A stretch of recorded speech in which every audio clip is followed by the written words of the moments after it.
लगानी वाले मैया ए कन्हैया दूर रह जा ना छूना, दूर रह जा। ठाकुर जी बोले क्या भाई मैया काय को तुम दूर दूर कर बे। यशोदा मैया कहती है लाला जी मैं ना बताऊंगी, अपने बाबा से पूछ ले। अच्छा हाँ। अब ठाकुर जी नंद बाबा के पास आए, बाबा आज कौन सो देव आ रहे जो मैया मुझे छीने तक ना देवे प्रसाद, बड़ी बड़ी गुजियां बनावे, मालपुआ बनावे, रबड़ी बनावे, पर आज मुझे कुछ छीने तक ना दे रही, का है गो बाबा। आहा बाबा बोले लाला आज के दिन इंद्र की पूजा की जावे। इंद्र की काय बात की पूजा करें बाबा? अरे लाला इंद्र की पूजा करने से इंद्र प्रसन्न हो जाए, फिर बढ़िया झूम झूम करके बारिश करवे, और झूम झूम कर बारिश होएगी तो घास उगेगी, घास उगेगी तो घास को गौ माता खाएंगी, गौ माता घास को खाएंगी तो मनमन का दूध निकलेगा, मनमन का दूध निकलेगा तो दूध का मक्खन बनेगा, मक्खन बनेगा तो मक्खन को बेच करके जरूरत का सामान आ जाएगा। भगवान बोले बाबा ये तो इंद्र की ड्यूटी है, काम है काम, घूस ना देनी चाहिए, वहां को घूस देने की क्या जरूरत है, पूजा करनी ही है तो गोवर्धन नाथ की करो। ये गोवर्धन पर्वत क्या है भैया? गोवर्धन पर्वत श्री हनुमान जी के द्वारा स्थापित है। एक जगह वर्णन आया जब राम सेतु के लिए पत्थरों की कमी पड़ गई तो सबको कहा कि लाओ पत्थर पहाड़ों को, तो श्री हनुमान जी लेने के लिए गए तो गोवर्धन पर्वत को उठा लाए, ले जा रहे थे, तब तक रास्ते में राम जी ने खबर भिजवाई या पूर्ति हो गई इसको रख दो, तो गोवर्धन पर्वत को ब्रज में जाकर के स्थापित कर दिया। तो गोवर्धन पर्वत बड़ा निराश हुआ, बोले हम तुम्हें श्राप दे देंगे, तुमने कहा था राम जी के दर्शन होंगे, चलो हम चले आए, पहले तो पर्वत जीवंत होते थे, हम चले आए, अब प्रभु के दर्शन नहीं हो रहे। तो श्री हनुमान जी ने खबर भेजी भगवान के पास में, श्री राम जी ने वानरों को भेज करके पुनः संदेश का जवाब भिजवाया, गोवर्धन पर्वत से कह दो चिंता मत करो, अगर तुम अभी आओगे तो केवल कुछ देर दर्शन होंगे, हम कुछ घड़ी बाद लंका चले जाएंगे, कहना निराश मत हो, भगवान तुम हमारा ध्यान करते रहो, हम जब द्वापर युग में कृष्ण बनकर आएंगे तब 7 दिन तक तुमको ही दर्शन देंगे। भगवान उस लीला को पूर्ण करने के लिए, क्योंकि राम ही घनश्याम है, तो कहते बाबा पूजा करनी तो गोवर्धन पर्वत की करो। बात भी सही है, नंद बाबा मान गए, क्योंकि गौ माता तो गोवर्धन पर्वत पर ही भोजन करती है, चरती है। आहा नंद बाबा बात मान गए, सारे ब्रजवासी गोवर्धन पर्वत की तलहटी में आए, आकर के बताओ लाला कैसे पूजा की जाएगी तुम्हारे देवता की? हमारे ठाकुर जी बोले सबसे पहले जल चढ़ाओ। अब ब्रजवासी जमुना जी का जल लेने गए, 20-25 मटका जल का भरकर लाए, जमुना जल का गोवर्धन पर्वत के ऊपर डाला, 20-25-30 मटका में तो बाकी मूंछ तक गीली ना भाई, भारी पर्वत, थक हार करके बैठ गए। ब्रजवासी बोले लाला तेरो भारी बड़ो देवता, जाके स्नान करा दो, में जिंदगी कट जाने पर जे नहा नहीं पाओगे, कोई और उपाय बताओ। ठाकुर जी बोले चिंता मत करो, सब अपनी आंखें बंद करो। सारे ब्रजवासियों ने नेत्र बंद किए। आहा भगवान ने जमुना मैया को आज्ञा दी तो कलकल किन्नौद करती हुई वहीं पर मानसी गंगा प्रकट हो गई। लो ब्रजवासियों खूब झूम कर स्नान करवाओ। सारे ब्रजवासियों ने गोवर्धन पर्वत को स्नान करवाया। अब आहा अब प्रसाद लगाओ। सभी ब्रजांगनाओं ने 56 भोग जो बना बना कर लाए थे गोवर्धन महाराज की तलहटी में प्रसाद रखा। भगवान बोले सब अपने नेत्र बंद करो, प्रसाद के लिए आवाहन करो। सारे ब्रजवासी आंख बंद कर लिए। भगवान एक रूप में कन्हैया बने रहे और दूसरे रूप में गोवर्धन बनकर प्रकट हो गए। लाओ ब्रजवासियों प्रसाद। सब ब्रजवासी चौंक गए, हे भगवान जो देवता तो बड़ो खतरनाक है, एक ही बेर में प्रकट होगा। यशोदा मैया धीरे से बोली कन्हैया भाई इंद्र की दारी के की पूजा करत करत जिंदगी है गई, बाने अपनी शकल तक नहीं दिखाई के फोटो खिंच जाए, लेकिन तेरा देवता बड़ो प्यारो है। कन्हैया बोले क्यों मैया? एक ही बार में पहले से ही प्रकट होगा कि लाओ ब्रजवासियों प्रसाद है। हाँ मैया, पर मैया तो मैया हो गए, छोरा कितनों लाखों लोगों में हो मैया एकदम चाल ढाल से पहचान जाए जे हमारा छोरा है। हाँ जी ना जी। मैया बोली कन्हैया जे बता जैसी तेरी नाक वैसी जा देवता की नाक, अंतर इतना है तेरी साइज छोटी जाकी बने बड़ी, जैसी तेरी आंखें वैसी जा देवता की आंख है, अंतर इतना कि तेरी साइज आंखन की छोटी जाकी बड़ी, का गड़बड़ है? ठाकुर जी मनी मन सोचने लगे मैया ने पकड़ लिया। अब भगवान जयति वचन रचना है, बात बनाने में माहिर। बोले मैया मैया मैया मैं बताऊं, जौन गैया को दूध मैं पीऊं, बाई गैया को दूध जे पिए, जासन दोनों को फेस टू फेस मिल रहा है। हाँ पर दोनों में बहुत अंतर है मैया। अच्छा ठीक है ले, अब लाला क्या करना है? मैया परिक्रमा लगानी है। बोलो गोवर्धन नाथ की। परिक्रमा लगाई गई। आहा परिक्रमा लगा करके स्वतंत्र हुए। तब तक नारद जी इंद्र के पास पहुंचे। बोले राजा इंद्र तुम्हारी पूजा बंद हो गई। इंद्र बोले कहां? बोले नीचे पृथ्वी पे। नारद जी का काम ही है आग लगाना। इंद्र बोले किसने करवाई? आई बोले अब तुम्हें देखो, हम तुम्हें थोड़ी बताएं, हमने तो ये बता दिया कि तुम्हारा पत्ता साफ, तुम्हारा हिसाब किताब चुकता हो गया। बोलो सीताराम। इंद्र ने नीचे जाकर देखा तो ठाकुर जी ने सच में बंद। इनको लगा छोटा सा लाला छोटे से बालक ने पूजा बंद करवा दी। अभी बताते हैं, कई बार हम लोगों से भी ऐसी भूल होती है, व्यक्ति को समझ नहीं पाते और भगवान को समझना तो बड़ा मुश्किल है। कई लोग कहते हैं महाराज हमने तो भगवान के अनेक बार दर्शन करे, हमें बड़ी हंसी आने लगती है कि इंद्रादिक देवता नहीं समझ पाए, तुम्हें दर्शन कहां से हो गए? बोलो सीताराम। इंद्र रुष्ट हो गया, उसने मूसलाधार बारिश प्रारंभ कर दी। मेघों को आज्ञा दी, जाओ ब्रज में बारिश प्रारंभ कर दो। ब्रज में जैसे ही बारिश प्रारंभ हुई, सारे ब्रजवासी चिल्लाने लगे, हे कन्हैया बचाओ, हे माधव बचाओ, हे गोविंद बचाओ, हे गोविंद बचाओ, सब चिल्लाने लगे। आहा, भगवान करना अवतार है। सब ब्रजवासियों से बोले, चलो गोवर्धन की तलहटी में। गोवर्धन की तलहटी में पूरे ब्रजवासियों को लाए। भगवान ने कहा, सब अपने अपने नेत्र बंद करो। तो नेत्र बंद जैसे ही सारे ब्रजवासियों ने किया, भगवान ने अपनी छोटी अंगुली पर गोवर्धन पर्वत को धारण कर लिया। गोवर्धन नाथ की। आओ ब्रजवासियों, सब छिप जाओ। सब गोवर्धन के नीचे जाकर छिप गए ब्रजवासी। तुरंत भगवान ने नाग को आज्ञा दी कि कुंड बनाओ। वासुकी नामक नाग को ब्रज में कुंड बना दिया गया। आहा, भगवान गोवर्धन पर्वत को धारण किए हैं। ब्रजवासियों को लगा कन्हैया छोटे से हम भी कुछ लगा ले। किसी ने लकड़ी लगा ली, किसी ने कंधा लगा लिया, किसी ने सिर लगा लिया। एक दिन हो गए, 2 दिन हो गए, 3 दिन हो गए, तो कुछ ब्रजवासी हाथ जोड़कर आए, अरे ओ लाला, 2-3 दिन से हम देख रहे ना तू सो रहा, ना बैठ रहा, ना आराम कर रहा, ना मक्खन खा रहा, नेक्स्ट आराम कर ले, बीमार पड़ जाएगा। ठाकुर जी बोले, नहीं नहीं ठीक है, हम बढ़िया हैं, ऐसे ठीक है। अरे ब्रजवासी बोले, पागल है क्या समझ रहा है कि तू छोटी सी उंगली पे पर्वत उठाए? देख हम भी कंधा लगाए। कोई बोला, देख लाला हम भी लकड़ी लगाए। कोई बोला, देख हम तो खपड़िया ही लगाए। सारे ब्रजवासी दिखावे। भगवान बोले, हाँ हाँ ठीक है, आप ही लोग उठाएं, पर अब रहने दो। ब्रजवासी बोले, वाह, अपने आप को बलवान समझता है, बैठ जाओ, सो जाओ, कुछ देर आराम करो, विश्राम करो, कुछ मक्खन अक्खन खा लो, बीमार पड़ जाओ, उम्र छोटी है।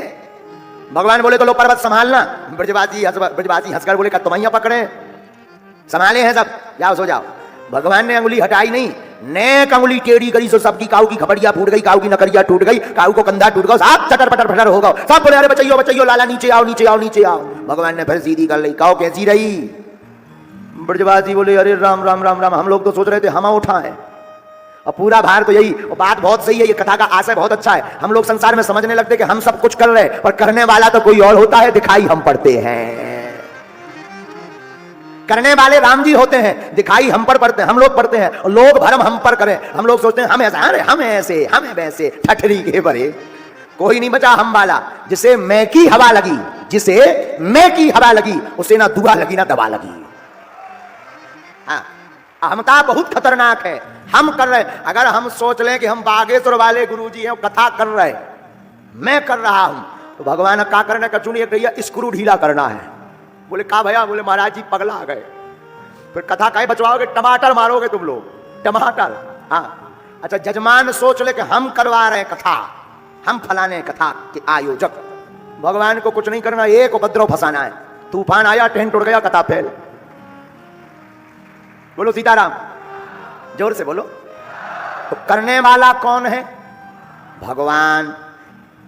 देनहार को और है, रहमन बाबा का, देनहार को और है, भेजत है दिन रैन, और लोग भरम हम पर करें, याते नीचे ले।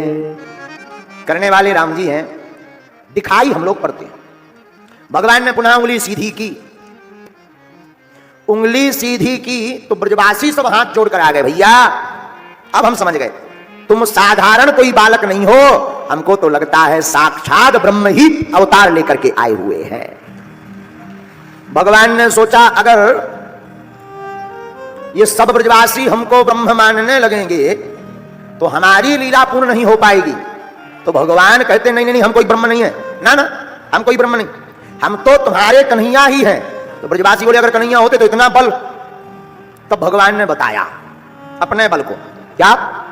कछु माखन को बल भरो, कछु गोपन करी सहाय, श्री राधा जू की कृपा ते गिरवर लियो ठाय। भगवान कहते इसमें हमारा बल नहीं, श्री राधा रानी जू की कृपा है, कुछ तुम लोगों का बल ले लिया। ब्रजवासी बोले मतलब?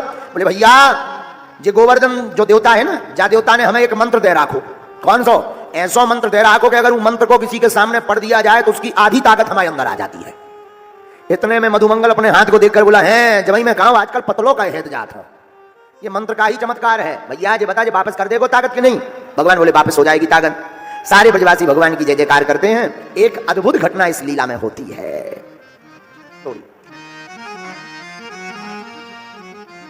क्या? बोले एक विचित्र लीला होती है इस गोवर्धन लीला में। एक गोपी के साथ विचित्र दशा होती है इस गोवर्धन लीला में। जब भगवान वृंदावन आए तो वृंदावन में एक नई नवेली गोपी का विदाई भैया काऊ जगह थे, और बाकी ससुराली वृंदावन भई। तो वहां के गोप ग्वालों ने खूब धूमधाम से विवाह किया। अब जब नई नवेली गोपी ब्रज में आई तो पहले ही दिन सासू मां ने उस गोपी को समझाया, सुन ओ बेटी सुन, यहां पर अपना मुंह छिपाकर रखना, अपना मुंह किसी को मत दिखाना। बोले ठीक है मां जी। अब बोले सुन गोपी, किसी को तो दिखाना सो तो ठीक है, एक नंद का छोरा है उसको तो दिखाना ही मत, वो जबरदस्ती भी करे तब भी मत दिखाना। वो बड़ा चतुर है, जादू जानता है, ऐसा जादू जानता है कि कोई अगर उसको अपना मुंह दिखा दे और उसको देख ले तो फिर पागल होकर के, बावरी होकर के उसी के पीछे डोलने लगते हैं। इसलिए काम करो, कान खोलकर सुन लो बेटा, भूल कर भी उस कन्हैया को, नंद का छोरा है वाका नाम है कन्हैया, कन्हैया को अपना मुंह मत दिखाना।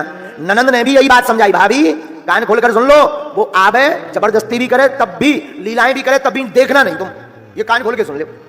ठीक है जो आ गया। भगवान एक दिन उस गोपी के घर पर पहुंच गए। घर पर गए तो गोपी घूंघट डालकर बैठी थी, तो ननंद ने सारा कर दिया, आ गया वही कन्हैया जिसके बारे में बताया, आया है घूंघट। तो घूंघट डालकर उस गोपी ने पकड़ लिया। भगवान तो कौतुकी है ही है, भगवान का एक नाम नटवर नागर है, नट की तरह लीलाएं करते, नटवर हैं, लीलाएं करते रहते। भगवान गोपी के पास गए, गोपी अपना जरा मुंह तो दिखा। उसने इशारा कर दिया। भगवान ने बार बार कहा, गोपी ने नहीं दिखाया। भगवान ने घूंघट को पकड़ करके जैसे ही घूंघट को अलग करना चाहा तो गोपी ने हाथ का झटका मार दिया। भगवान रुष्ट हो गए, जाओ हम भी पन लेते हैं कि तुम्हें लौट कर अपने दर्शन नहीं देंगे। और भगवान चले गए। गोपी को लगा के नटखट ज्यादा है इसलिए ऐसी लीलाएं कर रहा। गोपी ने कोई बात दिमाग में नहीं रखी और बेचारी गोपी अपने काम में मस्त हो गई। कन्हैया रुष्ट होकर के आ गए। अब गोवर्धन की जब लीला हुई तो सारी ब्रजांगनाएं ब्रजवासी गोवर्धन की तलेटी में अंदर गोवर्धन पर्वत में आए। तो वो जो गोपी थी जिससे भगवान नाराज हो गए थे, वो गोपी भी इस गोवर्धन की लीला में आई। आहा, वो गोपी भी आई। भगवान हाथ के अपनी उंगली के ऊपर गोवर्धन पर्वत को धारण किए थे। तो वो गोपी आई तो पहले तो बचती रही 3 दिन तक कि हम कन्हैया का मुख नहीं देखेंगे, क्योंकि मां ने रोक रखा है, ये बड़े जादूगर है। लेकिन चौथे दिन अचानक उस गोपी की निगाह हमारे ठाकुर जी के ऊपर, चितवन सरोज मुख मलिन जिनका है, लावण्यमयी सुहद सौम्य मूर्ति जिनकी है, जिनका स्वरूप विग्रह बड़ा अद्भुत, कटीली कारी कारी अखियां घुंघराली लटे लटके मुख ऊपर कुंडल लोल कपोलन की, न्यौछावर प्राण करूं कृष्णा बलि जाऊं लला के बोलन की, वो घुंघराली लटे, वो भगवान की कारी कारी आंखें, वो सफेद सफेद दंतावली, वो भगवान के लाल लाल होंठ, वो भगवान के भरे भरे कपोल, भरे भरे गाल, वो भगवान का शंख की भांति गला, वो भगवान की बड़ी बड़ी भुजाएं, वो भगवान का हृदय स्थल वक्ष स्थल, वो भगवान के ऊपर मोर मुकुट, वो भगवान के अधरों पर कई बार बांसुरी, कई बार कटी में बांसुरी, वो पीतांबर, वो मुस्कान, वो माधुर्य मूर्ति, वो लावण्यमयी मूर्ति, उस सुहजता सहजता सौम्यता दिव्यता को देखकर वो गोपी बाबरी हो गई, पागल हो गई, अखियां टिक गई, आंखें का पलक मिलकना बंद हुआ ऐसे भगवान की मूर्ति को देख करके। टिक गई गोपी, मन ही मन अपनी सासू मां नंद को गाली देने लगी कि मैं कितनी बाबरी रही जो ऐसे घनश्याम के चितवन को छोड़कर संसार के लोगों को देखती रही, मुझसे बड़ा अभागी इस दुनिया में कोई नहीं होगा। और जैसे ही भगवान ने देखा कि गोपी की आंखें हम पर टिक गई तो भगवान ने मुंह पलट लिया। तो गोपी उस तरफ गई तो भगवान ने इस तरफ कर लिया और भगवान जोर से खींच कर बोले, याद है गोपी, हमने भी पढ़ लिया है, अपना मुख कभी नहीं दिखाएंगे। गोपी की आंखों में आंसू आ गए, रोने लगी वो गोपी, चरणों में गिर पड़ी, हे कन्हैया, हे माधव, हे चितचोर, हे माखन चोर, माफ करो हमें, भूल हो गई, मैं पागल थी, मैं बावरी थी, मेरी मति मारी गई थी जो मैंने इन लोगों की बात को माना। हे ठाकुर, लेकिन अब अपने रूप रस सुधा से दूर मत करो, जी भर निहार लेने दो, जी भर देख लेने दो, जी भर आपको निहार लूं, हमारा मन शांत हो जाएगा। कन्हैया, माधव, क्षमा कर दो, हैं तो आपके ही। भगवान ने इशारा किया, नहीं। हमने सुना कि वो गोपी 3 दिन तक रोती रही, परंतु भगवान ने मुख नहीं दिखाया। अचेत पड़ गई, गिर पड़ी, शरीर के मानो प्राण पखेरु जैसे उड़ गए हो, पर भगवान ने मुख नहीं दिखाया। जब 7वें दिन की लीला पूरी हो गई, सब जाने लगे, तो वो गोपी कहती, माधव एक बात बताओ, मैं क्या प्राण त्याग दूं आपके वियोग में? क्या मैं अब जीऊं ना? क्या कभी किसी से गलती होती तो उसकी माफी नहीं होती? कन्हैया, भगवान बोले गोपी अभी माफ नहीं करेंगे। फिर गोपी तुमने हमारे साथ जो उस वक्त व्यवहार किया उसका परिणाम तुम्हें भोगना पड़ेगा, लेकिन इसके लिए तुम्हें हमारे मुखा मंडल के दर्शन के लिए दोबारा जन्म लेना पड़ेगा। गोपी आज तो दर्शन नहीं होंगे, लेकिन जाओ, तुम रो पड़ी हो, तुम्हारा भाव निर्मल हो गया और तुम अनन्य भाव से हमारी शरण में आ गई गोपी, तो जाओ, कलयुग में तुम मीरा बनकर प्रकट होगी, तब तुमको दर्शन दिए जाएंगे। आपको कलयुग में मीरा बनना पड़ेगा, तब हमारे तुम्हें दर्शन होंगे भव्य और दिव्य। जाओ, आशीर्वाद है। वही गोपी कलयुग में मीराबाई बनकर के प्रकट भई। तो गोवर्धन लीला 7 दिन तक चली भगवान की।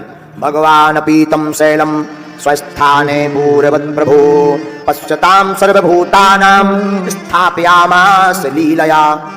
भगवान ने भागवत के 10वें स्कंद का 25वें अध्याय का 28वां श्लोक, भगवान अपि तम शैलम स्वस्थाने पूर्ववत् प्रभो। भगवान ने गोवर्धन पर्वत को ज्यों का त्यों रख दिया। राजा इंद्र क्षमा मांगता हुआ भगवान के चरणों में आया। अहम इंद्रो हि देवानां त्वं गवाम इंद्रतां गतः। क्षमा मांग कर गया। भगवान तो दयालु भक्त वत्सल